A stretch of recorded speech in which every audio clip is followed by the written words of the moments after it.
It's a brand new day with Mo and News. It's time to have your say. She's got the scoop, the stories, all the latest trends. Mo's got the news, let's hear it, my dear friends. From politics to showbiz, no story's too small. Mo covers it all. She's got the inside call, her voice so smooth, like honey in the summer sun.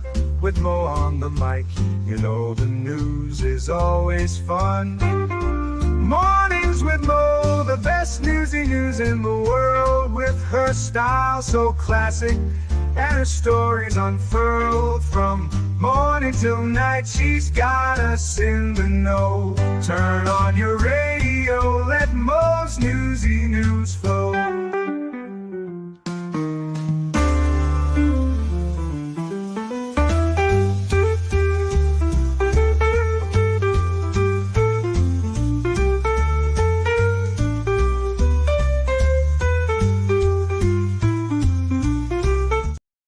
Hey guys, it is the 19th of November and we have a bunch of stories and good things going. Welcome, Cup of Joe. Thank you, Wolfram, for doing all of your Modly Mod duties. Welcome, Alice G, and great success. No, I am a bionic person and this is a deep fake. Welcome, Swifty, and a dog named Boo, and everyone else. So our first story is actually from my locality. And again, New York Post, never change, never have a video that relates at all to the article that I'm talking about. But a desperate family of a pregnant Indiana mother, mom of 4, who vanished in October, pleads for the public's help with a search. So I definitely wanted to bring this to everyone's attention. I know not everyone lives in Indiana, but maybe you see something, or you can just have thoughts and prayers for the family going through this incredibly difficult time. Desperate family and friends of a pregnant mother of 4 who disappeared in Indiana last month were hoping a rally to support to bring her home and possibly her newborn child. Emma Baum, 25, who was last seen at her boyfriend's house in Gary, Indiana, on October the 10th, her family said. She was heavily pregnant at the time and likely due in just days. Quote, "We are looking for my sister. She was 1 centimeter dilated on October 4th. She has been missing since October 10th, Baum's sister Abigail Smith said at a press conference Friday. At this point, we've done everything we can, and now we ask the public to please help us." Jamie Baum, Emma Baum's mother, believes her daughter's boyfriend has something to do with her sudden disappearance. "I would like my daughter home. We miss her. Her babies need her. Her family needs her," she said at the press conference. Emma's boyfriend has since been taken into custody, but in connection to an unrelated case for failure to appear warrant, Gary's police commissioner, Commander Jack Hamdy, says. And she's a beautiful young lady. It does sound like there might be something hinky as far as the boyfriend, but a lot of these cases you get, internet-y true crime who will look at someone and say, oh my gosh, he totally so-and-so did it because, body languageology. And then you end up ruining people who weren't even involved in the case's life. So I am not going to speculate on that anymore, other than he does seem like the closest person to talk to. They generally start looking at husbands when wives, fail to show up places. Kind of seems like the first place you would look. A missing persons report has not been filed or wasn't filed for Emma until October 28th, 18 days after she was last seen at her boyfriend's home. Now, what in the what is this? My spidey sense is tingling that, this is probably going to be more foul play than, unfortunately, finding her and her being okay. Police say they have dedicated search efforts to 3 primary locations that have come up during the investigation and are pivoting to scouring old video footage in the areas where Emma was last seen. The young mom is approximately 5 feet 3 inches tall and weighs about 136 pounds. She frequently wears wigs and different hair pieces, but is a natural brunette. I feel seen. Uh, we love you, Emma. If you hear this, there's nothing you've done to make us stop loving you. We trust that someone knows something and we want her home. So I do hope that this public outreach does get more going on the story. Unfortunately, I've seen enough of these stories that while I hope and pray that it's a good outcome, unfortunately, reality says that when you get lost heavily pregnant, she was in the process of dilating. I mean, they didn't say her station. Now, for those of us, this might be the only thing for which I qualify as an expert. So I am going to babble on a bit here. 1 centimeter is not uncommon if you've had that many children and you're that young. I mean, I'm not going to guess how much when she had her children, but if this is her fifth child, premature dilation is not that big a deal. Now, if they said that she was, 80% effaced or at, -2 station, I would kind of be a little bit more, alarmed. Effacement just means, so there's this little round, let's call them, it's the baby don't fall out muscle of your uterus. And that has to get all the way to about a bagel size for you to have your small human person. 1 centimeter is about less than a Cheerio. Okay, so that's not a big deal to me, but that muscle starts off really thick and it has to get incredibly thin um, for you to be considered in active labor. How do I know? Because I had prodromal labor with both the last two children. And not to make it about me. Uh, yeah, yeah, a bagel. The cervix, yes. Well, I try not to use the word cervix because I know people get a little bit squeaked out, parenthood, motherhood, and the kind of insane mechanics of all of that can be a bit off-putting for early in the morning. And I don't say that to make this about me.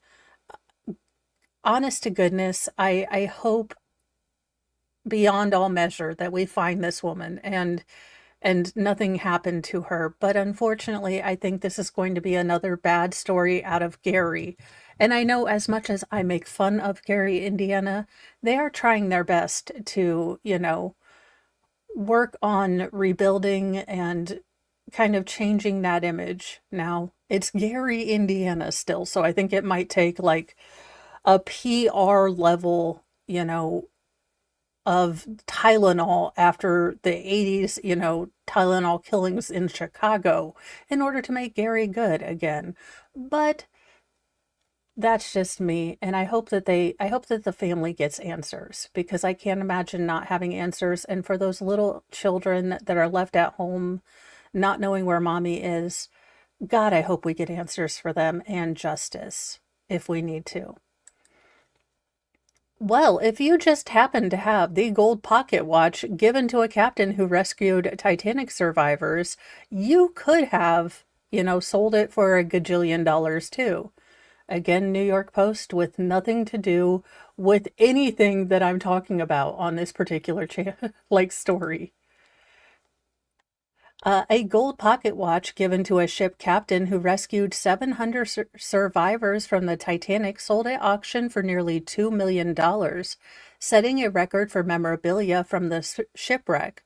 The 18-karat Tiffany & Co. watch was given by three female survivors to Captain Arthur Rostron, for diverting his passenger ship, the RMS Carpathia, to save them and others after the Titanic struck an iceberg and sank in the North Atlantic on its maiden voyage in 2012. Auctioneers Henry Aldridge and Son, who sold the watch to a private collector in the United States on Saturday. Okay, question though.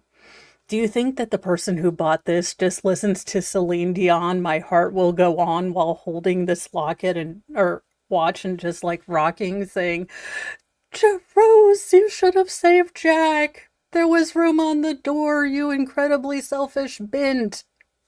I mean, that's just what I'm guessing I would do if I had that. Uh, so sold for 1.5 million British pounds or $1,968,408 US. And that's the most paid for a piece of Titanic memorabilia ever. The pricing does include, fees, taxes, and all that stuff paid by the buyer. The watch was given to Ronstron by the widow of John Jacob Astor, the richest man to die in the disaster, and the widows of two other wealthy businessmen who went down with the ship. You have freed us from matrimonial slavitude. I mean, it only took you, God, and an iceberg, but how will we ever repay you? I'm joking. It was not matrimonial slavitude. You were married to like the richest people ever and were eating weird things like pate and caviar for breakfast. So, rich people stuff. Every man, woman, and child has a story to tell, and those stories are told over a century later through memorabilia. Is apparently what the auction house was trying to explain as to why this sold for such a ginormous amount of money. Now, Roston was hailed as a hero for his actions the night the Titanic sank, and his crew was recognized for their bravery. The Carpathia was sailing from New York to the Mediterranean Sea when a radio operator heard a distress call from the Titanic in the early hours of April 15th, 2012, and woke the captain in his cabin. He turned his boat around and headed full steam to the doomed vessel, navigating through icebergs to get there. By the time the Carpathia arrived, unfortunately, the Titanic had already sunk and 15,000 people had perished. Not 15,000, 1,500. Sorry. But the crew did locate 20 lifeboats and rescued more than 700 passengers and took them back to New York. Rostron was awarded the U.S. Congressional Gold Medal by President William Howard Taft, if he was able to escape his bathtub, am I right? Also, everyone goes off on Taft for being the worst president, but I think all of us ladies can confirm that screw the fountain if I get a really cool, like, nice, luxurious bathtub with jets. Like, I don't care if the White House fountain goes down a bit. I'm gonna read my book, I'm gonna have my candles, and I'm gonna have my little glass of wine, and you can leave me the hell alone. Now, he was also knighted by King George V. Madeline Astor, who had been helped into a lifeboat by her husband, presented the watch to Rostron at a luncheon at her mansion on Fifth Avenue in New York. The inscription says it was given with, quote, heartfelt gratitude and appreciation of three survivors. It lists Miss John B. Thaler and Miss George D. Widener alongside Astor's married name. It was principally presented in gratitude for his bravery in saving those lives, Aldrich said. Without Mr. Rostron, those 700 people would not have made it. So, as much as I joke, it could have been so easy for this captain to have gone back to bed and, Titanic will sort Titanic out. It's not unsinkable. It's not going to do that. But he managed to navigate his boat through incredibly dangerous waters to save people. And, watch or no watch, I think he's a hero. And to whoever spent $2 million on this, would you like to fund a for-profit charity called Moe's House? All proceeds go to making Moe's House a more Sailor Moon place to be. I mean, at least we're an honest charity. And, some days you just have to, realize there is balance in the force because sometimes, you know, criminals get what they deserve. Sometimes people get their comeuppance. We don't have to wait on, God's wheel of justice to grind slowly but relentlessly. Sometimes God is just like a good, quick, swift, like behavioral adjustment is what the world needs. And I'm here for this story. Colorado carjackers lead cops on a wild chase, and then pose for near perfect mugshots. I had no idea that Raggedy Ann and Raggedy Andy for the modern generation would look this weird. Can we go back to the Gingers? I mean, Raggedy Ann and Raggedy Andy were incredibly creepy, but they were better than this. The for modern audience is just, well, it sucks. A pair of teenage Colorado carjackers led police on a high-speed chase that ended in a ball of fire, and me without my marshmallows for s'mores. How does God always fail me by not reminding me to bring marshmallows for s'mores? And a pair of mugshots that also went down in flames.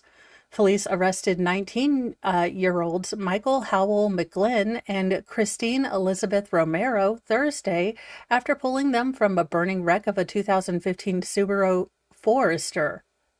You were gonna go to a life of crime and you're like, we're gonna be Bonnie and Clyde in the back seat of this Forester. Okay. Which was previously reported, English is my only language, and yet I still can just cock it all up. Was previously reported stolen in an armed carjacking. Officers with the Lemire County Sheriff's Office reported, seeing the SUV idling in a parking lot in the Berthoud just after 4 a.m. in the morning. When they attempted to stop it at an intersection, the teens sped off. The domestic duo quickly accelerated to speeds in excess of 100 miles per hour, and the police followed in hot pursuit, per a statement from the sheriff's office. When the suspects slowed down at the approach of another intersection, officers rammed their car in an attempt to stop them. The Subaru hit a curb, then landed on a nearby tree and burst into flames. Okie dokie. Officers rushed to pull the teens from the car, also recovering a rifle from the burning wreck. They were taken to the hospital and treated for injuries. After being released a short time later, were booked into the county jail. Both suspects appear wholly defeated and down on their luck in their mugshots, with the tattooed and mustachioed Hal McGlynn looking drearily into the camera with his head wrapped forehead to chin in bandages and a thick drop of blood fresh on his chest, while Romero stole the show, modeling a mop of two-toned frizzed-out hair with bangs coming down past her eyes, a metallic silver eyeshadow, a busted fat lip with a bloody chin, while she glared up at the ceiling. Commenters on, the county's Facebook page panned the teen for their unruly appearances. Did y'all also find 101 Dalmatians in the trunk? Oh my gosh, did we become best friends, whoever wrote that? Halloween was over 2 weeks ago, another said. Cops charged the driver, Mr. Mustache over there, with driving a stolen car, reckless driving, obstructing a peace officer, and vehicular eluding resulting in bodily injury to another. His pal Raggedy Ann, was booked for conspiracy to commit a Class 4 felony reserved for crimes of violence or extraordinary risk, and an outstanding warrant for an assault on a peace officer. This driver's reckless behavior shows a disturbing disregard for the safety of others, Sheriff John Freehan said. Our deputies will continue to protect this community and apprehend dangerous criminals who threaten the lives and property of North Colorados. So, Corella de Dum and, Mr. Potato Head? I mean, look, I am never one. I had a friend in high school who was nearly bald by the time he ended high school. So, but sir, you are growing a comb over for the bald spot I already see. And it's not a good look with the pedo stash and the, I'm guessing, goatee here. So perhaps not anything about your current look works and your current life. So maybe think about it when you don't have Jim Brewer eyes. And what I can only say is, sure, Jan. A woman tried to credit Botox for looking younger while trying to use her mother's ID to get hurricane funds. Yep, ma'am, it's not Botox, it's the fact that you're not the person you're lying and saying you're supposed to be. But okay, Botox just made you look super young. You're not your 80-year-old grandma or mom. Sure, Jan. A Florida woman allegedly attempted to use her mother's identity to steal thousands of dollars of hurricane relief funds and then tried to claim that she simply looked younger than her photo ID because she got Botox. Ma'am, as a fellow owner of a five head, this is why you somewhat put your hair over. Because if you have a five head, and there's no shame, I have one, it happens to the best of us, but we don't, slick our hair back all the time. Five heads don't work like that. I've got one, I live with it. Think better about your fashion choices. But of course, you lied pretending to be your mother who got Botox. So, I mean, I don't know how much more I can help you with this one. Veronica Torres is out on bail after being arrested and charged with attempting to commit public aid fraud, a third-degree felony, according to the Bradenton Police Department. Torres reportedly applied for financial aid relating to Hurricane Helene and Milton, which barreled through the southeast earlier this fall. In her application, she apparently claimed that she had been forced to leave her home due to the damage caused by the hurricanes. Torres was approved for $7,967 in aid by the city of Bradenton's Hurricane Disaster Assistance Program. However, when Torres, who was 44 years old, showed up in person to collect her check on November 14th, the city employee who was assisting her noticed that she looked much younger than the person in the identification she presented. As the police department alleged, Torres used her mother's name, driver's license, and social security information to make her claim. The age of Torres's mother was not provided, but when asked to explain why she looked so much younger than the age she claimed on her application, Torres reportedly credited Botox treatments with her youthful appearance. Police wrote that the explanation failed to convince the employee, who asked Torres to come back the following day, and that employee then notified the police. When Torres returned, she was arrested, I'm sure in her little pea brain for being too young and smexy, but in reality for filing a false public assistance claim. She was released on $2,500 bond on November 16th. So there you go. Don't lie about your age. Do not try to get fraudulent, funding, and I think we'll all be okay. I could be wrong, but I think we could get it done. Well, if you wanted to fly on Spirit Airlines, you might have to, take that off of your bucket list or end of bucket list. Spirit Airlines files for bankruptcy as financial losses pile up and debt payments loom. So I guess we won't be flying on the, yellow skies of Spirit Airlines. Spirit Airlines said Monday that it's filed for bankruptcy protection and will attempt to reboot as it struggles to recover from COOF-caused swoon in travel and failed attempts to sell the airline to JetBlue.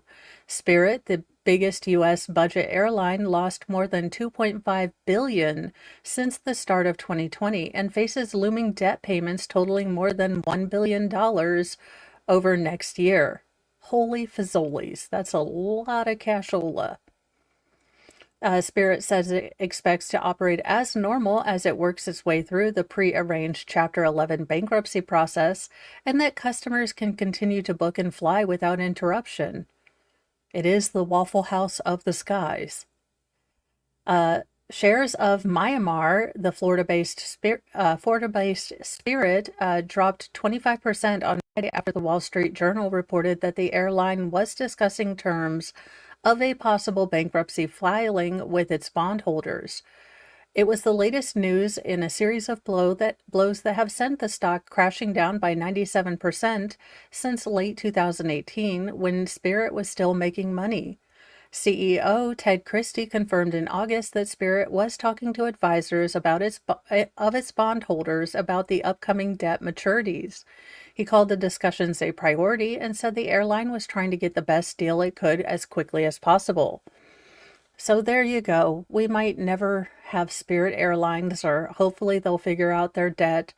But I think people are, it's a sad reality. The airlines had a giant,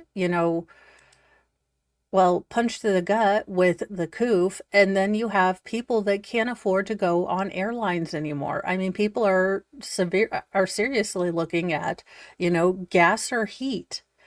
And some of the times those things are one and the same as to whether they're going to. So it is absolutely, you know, kind of a terrible time to be in these sort of luxury industries. And I guess while some people wouldn't think that a flight to family members would be a luxury, it is in right now's economy. People aren't wanting to take on a bunch of debt that they don't know that they'll be able to pay when they still have groceries to buy. So hopefully Spirit can figure things out, but I don't know. I do not know.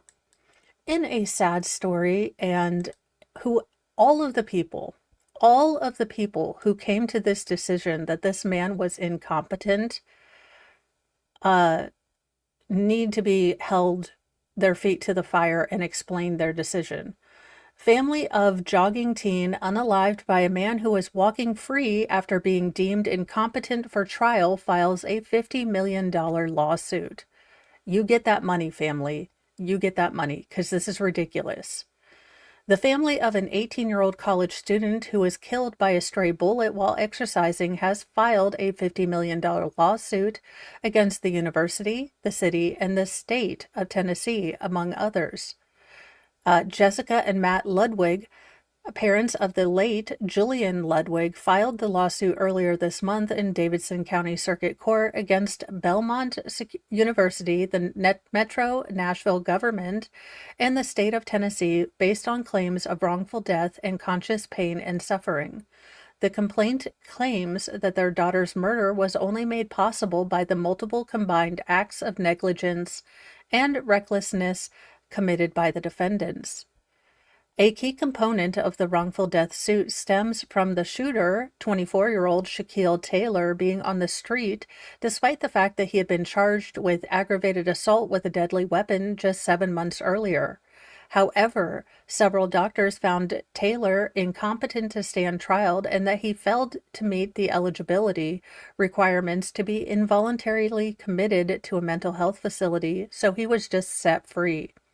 Now, generally in other states, if you are found not competent, think Lori Vallow, you are simply sent to a hospital where they will bring you to the level of competence, which basically means you can vaguely understand what your lawyers are trying to do in your case, and you are able to be an active participant. So not that much Taylor Schabusiness did it. I mean, we've had many people who have been deemed not competent and then have been raised up to that level of competence. And we can have a bigger and greater discussion on how, are people really competent to stand trial, or do we give them that label in order to facilitate justice? I'm willing to have that conversation. But this man now gets to escape with no consequences back on the street where he then ended an 18-year-old girl's life. The tragic incident took place on the afternoon of November 7th, 2023, when Julian went for a jog near Belmont University, known as Edge Hill Community Memorial Gardens Park. According to the complaint, Ludwig was not aware that the park was an area known to have high levels of criminal activity and that the park was not a safe location for students. The suit alleges that the university had assumed the duty of notifying and warning students concerning safe and unsafe areas, near the campus. Ludwig was shot and unalived at about 2:24 p.m., allegedly by Taylor, who authorities said was targeting an individual in a moving vehicle when he missed and struck her in her head. Quote, Jillian lay bleeding at this location in Edge Hill Community Memorial Parks in plain view in broad daylight for over an hour before she was found by police and provided medical assistance.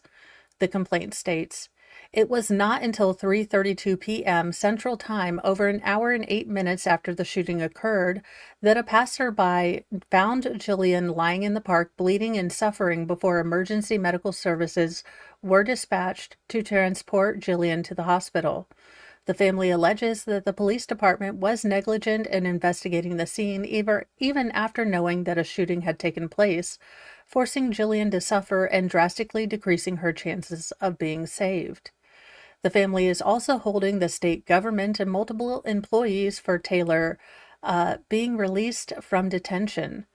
Defendant had a duty to Jillian to determine the competency of Taylor to stand trial for charges related to an aggravated assault with a deadly weapon, and or whether or not Taylor, if he was not competent to stand trial, should be subject to involuntary commitment, the complaint states. Defendants failed to properly evaluate Taylor and made inconsistent findings in January 2023, contrary to the fact and law, which simultaneously found Taylor incompetent to stand trial. The suit continued that the defendants should have known the error in conflicting clinical findings, which determined that a person is incompetent to stand trial, but simultaneously not so incompetent for involuntary commitment. Since the shooting, state lawmakers have passed Jillian's Law, which requires treatment for some violent offenders deemed incompetent to stand trial and prohibits them from purchasing firearms. The law went into effect in July 2024.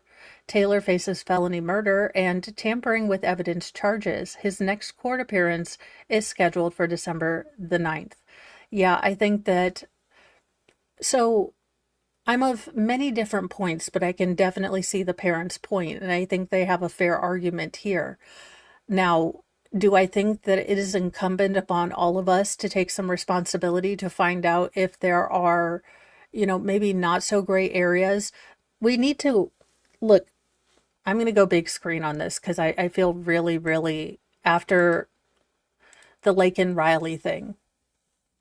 As a mom, do I want to live in a world where I have to tell my girls and my boys, you need to have situational awareness. You need to make sure that you don't go places by yourself. You need to, not wear two earbuds. You need to have, self-defense training, or at least some idea of what you would do should these things happen. Do I want to tell my kids that? No. But it is the reality of the world that we live in. And I say the same things to my girls that I do my boys. But to my girls, we have lied to women so profoundly that you have women that watch Hollywood movies and think that Charlize Theron could take on an entire group of Navy SEALs. No. Even the strongest Ronda Rousey among us would not last with Mike Tyson, and even old Mike Tyson. Yes, it sucks to have to tell my girl children that, yes, there are predators, there are monsters out there, and you have to be aware at all times. There's a reason I had a very, set methodology that I put away groceries when I was in the grocery store. Because I realized that I was a lone woman. Most moms are really distracted at the end of the grocery store, and this is prime time for someone to take advantage of you being, disinattentive. My kids went in first. My most important thing went in first. While I was putting in my kids, I never unlocked my passenger seat, so my purse would go in my passenger seat. Then, once I got the two things and the purse I really didn't care about, but it was more my kids. Once I got my kids into the cart, I'm not going to fight you for groceries, but I'm going to lay down my life for my kids and to protect my kids. And it sucks that I had to think like that. And it sucked that I had to, even in a nicer kind of neighborhood, kind of repeat that process in reverse. Get my kids inside first. Get my, my stuff that I would die if, I lost in first. And then groceries. And then my car, make sure it's secure. Yeah, it really, really sucks. But we are doing young women and young boys, but especially young women, no favors when you should be allowed to dress whichever way you want. You should be allowed to go walking down a dark alley no matter what. Yeah, you really should be. And I wish that were the case. But reality says no. Reality says that, you know, you don't go out, you don't go out by yourself. You don't go down dark alleys. We used to be okay telling our kids these uncomfortable truths. Yeah, you might be really strong, but you're not strong enough to, take on a surprise attack unless you've trained.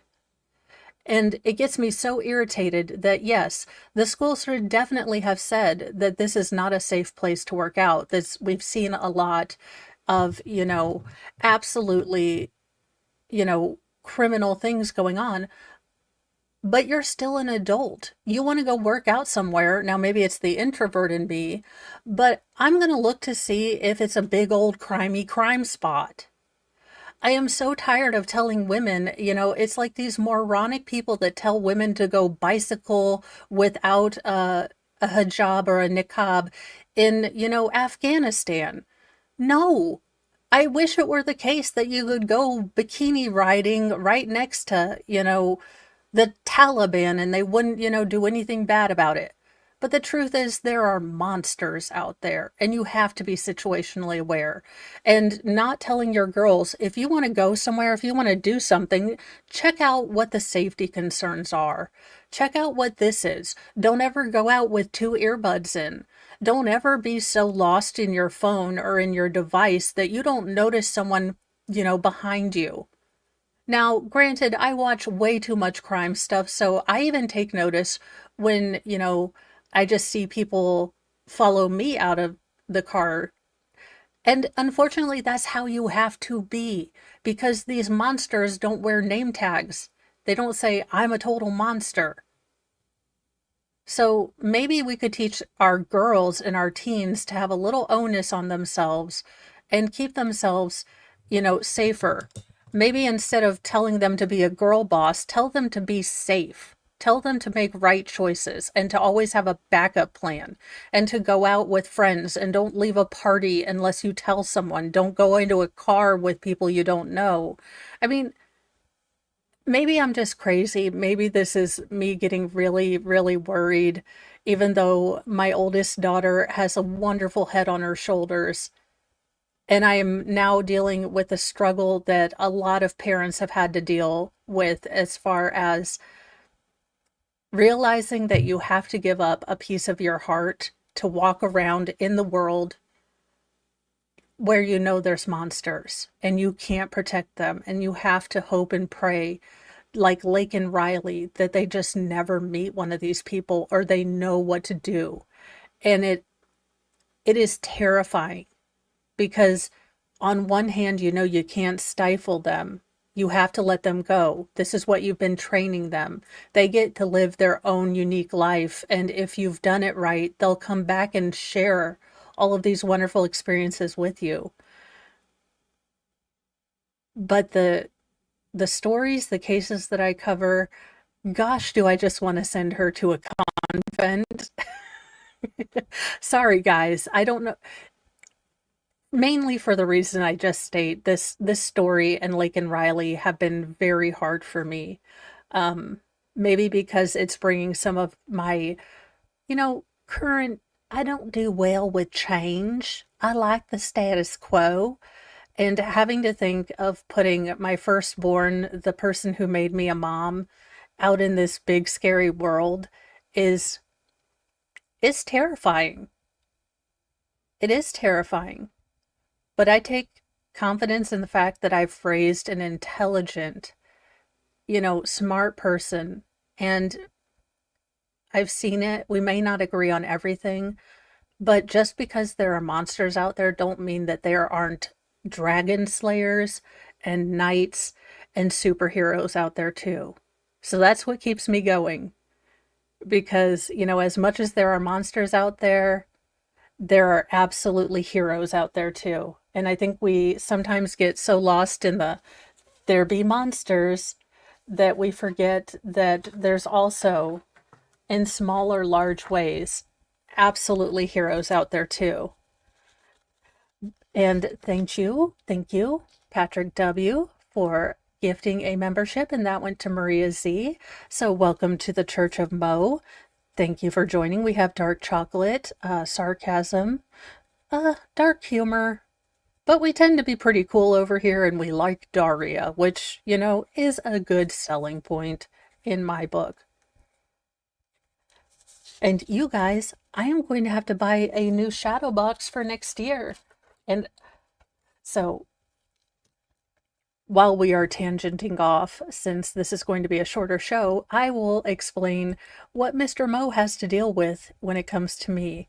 So Mr. Mo is helping me with this new setup and this dual setup. And you guys know I struggle to not put everything up and have all of my little nerdy stuff all in the background. So I'm trying to have like this more minimalist background that works a little bit, better and focuses on me. But I'm like, oh my God, did you see all the cool stuff that I just got? Which is what Mr. Mo has to deal with. But, yeah, he's more like, okay, what part of focusing on you means that we should put up 84 things? And I was like, well, it'd be minimal from what I used to could have. And he's like, no, no, tell me what you want. And I was like, well, what I really want is to be minimal, but have all of my crap up. So can I do that?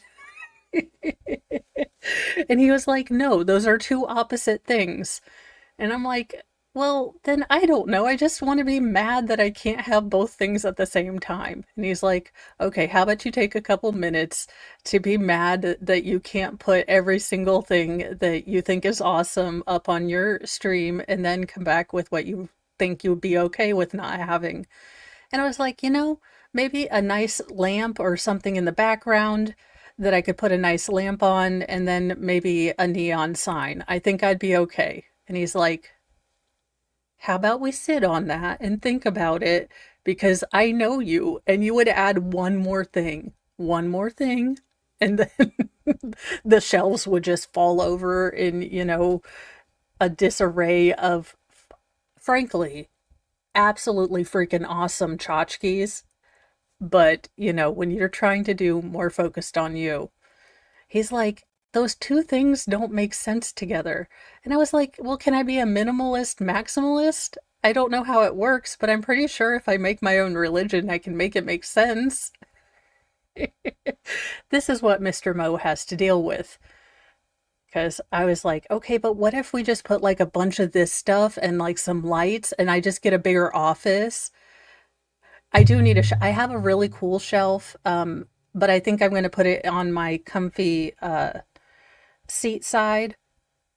I am looking at bookshelves or one of those lifting up the cubby thing to have just something kind of minimalist, more tasteful than, male sculptural items behind me, but I'm working on it. It's a work in progress. That is all for Mornings with Mo today. I don't think I will have a nightly, well, it's Wednesday. No, is it Wednesday? It's Tuesday. It's Tuesday, but these long trial days are fairly long, so I am probably going to forgo nightly newsy news tonight because I want to work a little bit on the comfy chair setup, but I also want to work on, I'm pretty sure figured out how I want to do my skit for Browse Justice, getting Sarah's, motion for a retrial.